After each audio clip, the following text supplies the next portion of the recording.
안녕하세요. 레벨업에서 COO로 일하고 있는 김정묵이라고 합니다. AI 개발 과정과 AI 클러스터는 기존의 IT 서비스나 인프라와는 굉장히 다른 특성과 구성을 가지고 있습니다. 하지만 AI 클러스터와 이를 구성하는 각 요소 전반 일체에 대해 전문적인 이해와 경험을 가진 팀들은 굉장히 드뭅니다. 이에 따라서 AI 클러스터를 구축하실 때 많은 담당자분들과 의사결정권자분들이 큰 어려움을 겪으시고 때로는 시행착오를 겪기도 하십니다. 제 발표에서는 굉장히 실무적인 수준에서 여러 사례와 함께 AI 클러스터 구축 시 고려해야 할 사항들을 용도별로 그리고 요소별로 살펴보고 꼭 기억하셔야 할 사항들과 키워드들을 정리하여서 공유 드리도록 하겠습니다. 네, 우선은 왜 AI 개발에 GPU가 필요한지 간단히만 살펴보도록 하겠습니다. 이는 이 GPU의 구조적인 특성에 기인한데요. 기존에 많이 사용되었던 CPU와는 다르게 GPU는 보시는 바와 같이 아주 높은 성능은 아니지만은 아주 많은 숫자의 연산 유닛들이 동일한 연산 유닛들이 굉장히 많은 숫자로 구성되어 있습니다. 이러한 특성이 현대 AI 개발의 주류를 이루고 있는 딥러닝 개발 과정에서 필요한 무수하게 반복되는 간단한 연산인 행렬 연산의 반복이 되는 딥러닝 개발 과정과 아주 잘 맞기 때문에 AI 개발 과정에 GPU가 반드시 필요한 존재로 자리하게 되었습니다. 그런데 이 GPU가 AI 개발에 꼭 필수적이고 중요한 요소라고 하여서 AI 클러스터에 GPU만 많이 구축하게 되면은 많은 시행착오와 고통을 겪게 되어 있고 실제로 많은 저희 고객들께서 이러한 사례를 겪으셨습니다. 그 사례 중에 몇 가지를 좀 공유해 드리자면요. 저희가 GPU를 할당하여서 할당을 하였는데 유틸라이제이션이 굉장히 낮게 나온 사례가 있었습니다. 이것이 하드웨어적인 문제인지 소프트웨어적인 문제인지 함께 확인을 해 보니까 데이터 처리가 생각보다 규모가 커서 CPU와 램이 부족해서 GPU는 많이 할당되어 있었는데도 GPU 유틸라이제이션이 나오지 않는 사례에 해당하였습니다. 다른 한 사례로는 CPU와 GPU가 모두 다 유틸라이제이션이 나오지 않는 사례가 있었습니다. 이거는 데이터가 굉장히 크다던가 혹은 최근에 들어서 굉장히 빠르게 커지고 있는 컨테이너 이미지 때문에 이 컨테이너 이미지를 불러오느라고 CPU와 GPU가 할당이 되었음에도 불구하고 계속 기다리고 있는 상황이었습니다. 다른 사례를 또 살펴보자면요. 아주 많은 숫자의 GPU를 확보하고 계신 경우에서도 GPU 간의 통신을 충분히 고려하지 않고 도입을 하셨기 때문에 GPU는 많아도 모델 사이즈는 제한이 되어 실제로 사용하는 개발이 가능한 AI 모델의 사이즈는 제한되어서 있는 경우도 있으셨습니다. 다른 한 경우로는 이 GPU 각 서버에 각각 데이터를 그냥 저장을 하셨기 때문에 어느 데이터가 어디에 있는지 모르고 그래서 개발을 하시고 할당을 받으실 때마다 각 서버에 모두 데이터를 복사하여서 중복이 있어서 실제로 다른 사용자가 GPU 서버를 할당 받으셨을 때에는 개발을 하기 어려운 사례도 있었고요. 혹은 보안 이슈가 있다고 굉장히 고성능의 GPU 서버를 독점적으로 한 사용자만이 사용하고 계신 경우가 있었습니다. 이러한 것들 때문에 클러스터링 하여서 탄력적으로 전체 GPU 리소스를 활용하시는데 제한이 있는 상황이 있으셨습니다. 다른 한 사례를 또 살펴보도록 하겠습니다. 기존에 있는 IT 인프라에서 서버들 같은 경우는 렉당 전체 TDP가 3kW 정도였는데요. 최근에 있어서는 단일 GPU 노드가 6kW, 나아가서 10kW인 경우도 있습니다. 그렇다 보니까 기존과는 전력 소요량이 그리고 냉방에 필요한 전력이 완전히 차이가 있었고요. 이를 지원하기 위해서 공사비 폭탄을 맞아서 전체 설계에 대비해서 아주 적은 숫자의 GPU 노드만을 도입하셨던 사례도 있습니다. 네. 그리고 마지막 사례를 보자면요. 앞에 공유드린 것과 같은 이런 하드웨어적인 구성에 따른 이슈들 외에도 이런 소프트웨어적으로 굉장히 빠르게 기술이 발전하고 있고 변화하고 있기 때문에, 그리고 이 각각에 대한 개별 사용자들, 개발자들의 요구가 너무나 다양하고 복잡하기 때문에 관리자께서 직접 관리하시기에는 복잡도와 난이도가 너무나 올라가서 너무나 큰 관리 부담으로 인해서 관리자가 퇴사를 선택하신 경우도 있었습니다. 네, 이와 같은 사례들을 모두 피하기 위해서는 설계 단계에서부터 이 각 요소들을 균형 있고 충분히 고려해서 반영할 필요가 있겠습니다. 네, 그러면은 이러한 AI 클러스터를 설계하기 위한 필요한 요소들을 하나하나씩 살펴보도록 하겠습니다. 우선 실제로 연산이 일어나는 CPU, GPU들을 가지고 있는 연산 서버가 있을 것이고요. 그 다음으로는 개발에 필요한 데이터와 개발된 모델들을 저장하는 스토리지 서버가 필요하겠습니다. 그리고 이 연산 서버, 스토리지 서버들을 연결하는 네트워킹이 고려가 되어야 할 것이고요.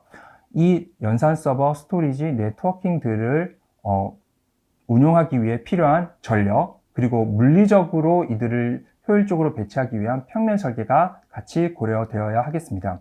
그리고 이 모든 요소들을 제대로 효율적으로 안정적으로 운영하기 위한 관리 서버와 실제로 관리자와 사용자들이 사용하실 환경을 제공할 소프트웨어가 같이 필요로 하겠습니다.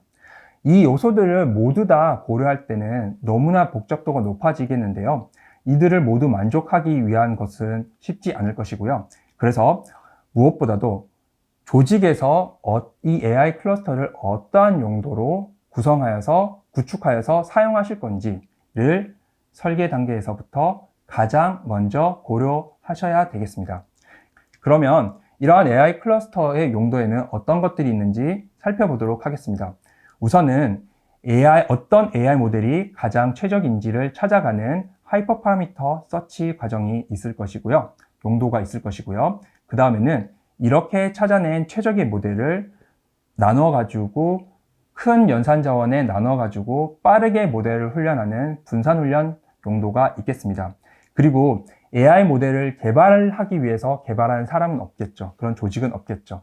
이렇게 만들어진 좋은 모델을 서비스하여서 실제로 프로덕션하는 만든 모델을 서비스하는 출원 서비스 용도가 있겠습니다. 그리고 최근에는 이러한 AI 개발에 필요한 이런 인력들을 양성하는 AI 교육 및 실습도 주요한 용도로 떠오르고 있습니다. 네, 이러한 용도들을 감안하면서 각 요소들을 살펴보도록 하겠습니다. 우선 연산 서버입니다. CPU의 경우에는 데이터 처리를 위해 GPU뿐만 아니라 데이터 처리를 위해서 충분한 CPU 성능도 같이 필요를 하게 되어 있고요. 특히 상황에 따라서는 데이터 처리에 특화되어 있는 CPU 서버도 고려를 할 필요가 있습니다. 그리고 메모리 같은 경우에는 무조건 클수록 좋겠죠. 특히 언어 모델 등을 개발하실 때에는 이 모델의 구조적인 특성상 GPU 메모리 대비해서 최대 2배 이상의 시스템 메모리를 꼭 권장드립니다. 그리고 스토리지 같은 경우에는 각 노드별로 연산 서버의 각 노드별로도 스크래치 저장소로 가지고 있어야 되겠는데요. 별도의 스토리지가 있더라도 꼭 캐시로 필요로 하게 되겠습니다. 그리고 이 연산 자원들이 최적으로 운영이 될 제 성능을 발휘할 수 있도록 SSD를 권장드립니다. 그리고 최근에 있어서는 컨테이너 이미지들이 점점 더 커지고 있기 때문에 일정 수준 이상 스토리지를 꼭 가지고 계셔야 하겠습니다. 네, 그러면 가장 중요한 GPU를 살펴보도록 하겠습니다. GPU에 있어서는 용도별 선택을 먼저 보자면요. 하이퍼 파라미터 서치를 위해서는 데이터 센터용으로는 엔비디아의 테슬라 A100 그리고 B100 등이 있고요. 워크스테이션용으로는 엔비디아 RTX A6000 그리고 쿼드로 RTX A1000가 있습니다. 분산 훈련 용도로는 엔비디아 테슬라 A100가 추천드릴 수 있겠고요. 추론 서비스로는 엔비디아 테슬라 T4가 기존에 출시되어 있고 최근에는 A2 그리고 A30가 추가로 출시 예정에 있습니다. AI 교육과 실습 용도로는 어떠한 코스웍을 운영하실 거냐에 따라서 차이가 있겠지만 비용상의 제약으로 대부분의 교육기관에서는 큰 어려움을 겪고 계신 실정입니다. 네, 용도별 선택 외에도 노드 내 구성에 있어서도 중요하게 고려해야 될 점들이 있는데요. 대형 모델 훈련 지원과 네트워크 장비 비용을 고려했을 때는 노드당 4에서 8개 정도의 GPU를 구성하시는 것이 대세이고요. 그리고 특히 대형 모델 훈련 지원을 위해서는 노드 내 연결이 굉장히 중요한데요. 누마라든지 NVLink 그리고 NV스위치 등을 통해 가지고 충분한 성능의 노드 내 연결을 반영해 놓으셔야지 이 GPU들, 많은 숫자의 GPU들을 효율적으로 제대로 이용하실 수 있겠습니다. 네, 저희 백엔닷AI에서는 이런 연산 서버들의 최적 활용을 위해서 여러 가지 피처들을 지원해 드리고 있는데요. 우선 클러스터 세션 기반으로 분산 훈련을 최적으로 지원해서 멀티노드 워크로드들을 운영하실 수 있도록 지원하고 있고요. 저희 독자 기술인 컨테이너 기반 GPU 가상화로 모든 CUDA GPU를 특정 하드웨어 제한이 없이 모든 CUDA GPU를 탄력적으로 가상화하여서 분할해서 GPU를 사용하실 수 있도록 지원하고 있습니다. 이를 통해서 모든 CUDA GPU들을 AI 교육이나 실습으로 활용할 수 있는 데서 더욱 나아가서 훈련 용도로 도입한 GPU를 하이퍼 파라미터 서치라든지 추론 서비스, AI 교육 및 실습 용도 등 다양한 용도 모두에 대해서 항상 최적으로 운영하실 수 있는 옵션을 제공해 드리고 있습니다. 네, 그 다음으로 스토리지 서버에 대해서 살펴보도록 하겠습니다. 이 스토리지 서버는 개발에 필요한 데이터와 모델을 저장하고 서비스용으로 제공을 하고 있는데요. 네, 연산 서버 수가 아주 많다면은 별도의 스토리지 서버를 갖추는 것이 필수적이라고 할 수 있겠습니다. 이것은 데이터 파편화가 앞서 말씀드린 사례에서 공유한 바와 같이 클러스터링을 통한 고가 연산 자원을 최적으로 활용하시는 데 있어서 가장 큰 장애 요소가 되기 때문에 구축 단계에서부터 이런 데이터 관리 일원화를 하여서 사용자들에게 여기에 적응을 하도록 하는 것이 반드시 필요합니다. 그리고 다른 한 가지 고려해야 될 요소는 이 스토리지는 어떠한 선택을 하시냐에 따라서 비용 차이가 굉장히 크게 나기 때문에 용도와 데이터 특성에 따라서 맞는 선택을 하실 필요가 있습니다. 그래서 자주 접근을 해야 되고 빠르게 접근을 해야 되는 경우에는 고가인 SSD를 적용한 핫스토리지로 구성하실 필요가 있겠고요. 상대적으로 많이 접근을 하지 않고 그리고 좀 느려도 괜찮은 경우에는 비교적 저렴한 HDD를 이용해서 홀드 스토리지를 구성하실 필요가 있겠습니다. 네, 저희 백엔드.AI에서는 스토리지 프록시 기능을 제공하고 있어서 고가의 연산 자원을 최적으로 활용하실 수 있도록 하기 위해서 데이터 입출력을 분산 최적 지원을 하고 있습니다. 네, 그리고 퓨어 스토리지의 플래시 블레이드, 넷앱의 온탭, 셉FS, 러스트FS, XFS 등 다양한 파일 시스템과 스토리지 솔루션을 직접 연동하여서 제공함을 통해서 이 모드를 최적으로 활용 가능하시도록 제공해 드리고 있습니다. 저희가 지원하고 있는 이 플랫폼과 기술 파트너십은 지속적으로 확장되고 있습니다. 네, 다음은 네트워킹을 좀 살펴보도록 하겠습니다. 이 클러스터를 안정적으로 운영하기 위해서는 관리 네트워크와 데이터 네트워크를 분리할 필요가 있는데요. 이 관리 네트워크 같은 경우에는 AI 클러스터에서 흔히 발생할 수 있는 대용량 데이터 전송 상황에서 안정적으로 운영하기 위해서 꼭 필요합니다. 반드시 별도로 분리하여서 네트워크를 운영을 하셔야 되고요. 시스템에 따라서는 차이는 있을 수 있겠지만은 1GB 수준으로도 충분히 가능할 수 있겠습니다. 그리고 데이터 네트워크에 있어서는 최근에 고성능 스위치와 케이블의 비용이 굉장히 비싸고 그리고 굉장히 지속적으로 높아지고 있고 쇼티지도 있는 편이고요. 그렇다 하더라도 분산 훈련 시에는 GPU 서버가 넓은 대역폭이 꼭 필요하고요. 네, 별도의 GPU 노드 패브릭을 구축하셔야지 이 고성능의 GPU 노드들을 최적으로 운영하실 수 있겠습니다. 네, 다음으로는 전력 및 평면 설계에 대해서 살펴보도록 하겠습니다. 고성능 GPU 서버당 최근에는 3에서 6kW, 나아가서 10kW TDP 정도가 필요로 하게 되어 있는데요. 이에 따라서 데이터 센터 렉당 TDP도 기존의 3kW에서 최근에는 대략 30에서 40kW로 무려 10배 넘게 폭증하게 된 상태입니다. 그래서 기존의 IT 인프라 설비를 그대로 활용하신다고 하시더라도 전력 공급과 온도 관리를 위해서 설비 확충 공사가 필수적입니다. 그래서 이에 소요되는 공사 비용 등을 미리 산정하고 이를 소화할 수 있는 환경인지를 반드시 사전에 체크하셔야 합니다. 이렇게 기존과는 다른 전력 공급 그리고 온도 관리뿐만 아니라 네트워킹 장비에도 굉장히 비용이 비싸고요. 그리고 제공되는 규격이 있기 때문에 함께 고려를 하셔서 평면 설계에 반영을 하셔야 하겠습니다. 다음으로는 관리 서버를 살펴보도록 하겠습니다. 이 다수의 사용자가 다양한 사용 환경에서도 안정적으로 서비스를 제공받기 위해서는 일정 수준 이상의 관리 서버가 별도로 반드시 필요하겠고요. 연산 서버 구성, 사용자 수, 용도, 그리고 사용하실 소프트웨어에 따라서 차이는 있을 수 있겠습니다. 그리고 특히 추론 서비스에 있어서는 다수의 사용자와 요청을 안정적으로 처리해야 되는 게 반드시 필요하겠죠. 프로덕션이니까요. 그래서 고과용성 구성을 반드시 고려하셔야 하겠습니다. 네, 다음으로는 소프트웨어를 살펴보도록 하겠습니다. 이 소프트웨어의 관리 도구에서는 여러 가지 툴들이 필요하겠는데요. 잡 스케줄러와 오케스트레이터, 그리고 로그 관리와 대시보드, 그리고 연산 자원 그룹 파악 및 접근 제한 관리 기능, 사용자 및 사용자 그룹 관리 기능, 개발 환경 저장소, 그리고 저장소 관리 기능 등 다양한 관리 도구가 필요합니다.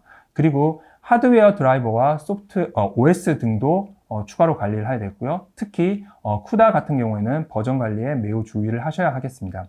나아가서 개발자와 사용자들에게 굉장히 편리한 환경들을 제공하기 위해서 머신러닝, 딥러닝 프레임워크, 라이브러리, 패키지 등을 버전별로 지원을 해야 되고요.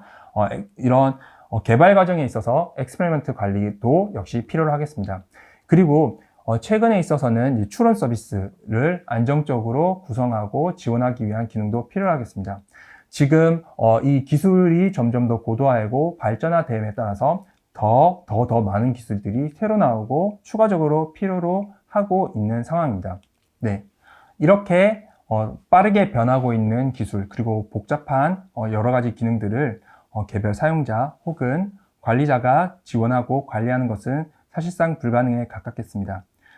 엔드-투-엔드 MLOps 플랫폼인 저희 Backend.ai는 이 AI 프레임워크용 엔터프라이즈 클러스터 백엔드로서 이 엔비디아 GGX 소프트웨어 파트너로서 아시아 태평양 지역에서는 최초이고 유일하게 검증받은 소프트웨어이고요. 이러한 엔터프라이즈 지원 기능을 통해서 삼성전자 무선사업부, KT 융합기술원, 그리고 롯데정보통신과 같은 대형 엔터프라이즈 고객뿐만 아니라 한국은행, 애트리, TTA와 같은 선도적인 공공기관, 그리고 아주 많은 숫자의 유수의 대학들에서 이미 채용해서 사용을 하고 계십니다. 네, 앞서 말씀드린 AI 클러스터 용도별로 참고사항들을 다음과 같은 장표로 간단하게 요약을 하였습니다. 네, 이렇게 용도별로 다양한 고려사항들이 있겠지만은 저희 Backend.ai에서는 이 AI 클러스터를 다양한 용도에 맞게 상시 최적 운영 가능하도록 제공해 드림으로써 고객들께서 고려하셔야 될 항목들을 많이 줄여드리고 다른 용도로 혹은 다른 구성으로 도입을 하셨더라도 최적으로 운영하실 수 있도록 지원해 드리고 있습니다. 그렇다 하더라도 물론 설계 단계에서부터 저희 Backend.ai 팀과 함께 하신다면은 좀 더 최적으로 운영하실 수 있도록 구성이 가능할 거라 믿고 있습니다. 네, 발표 들어주셔서 감사합니다.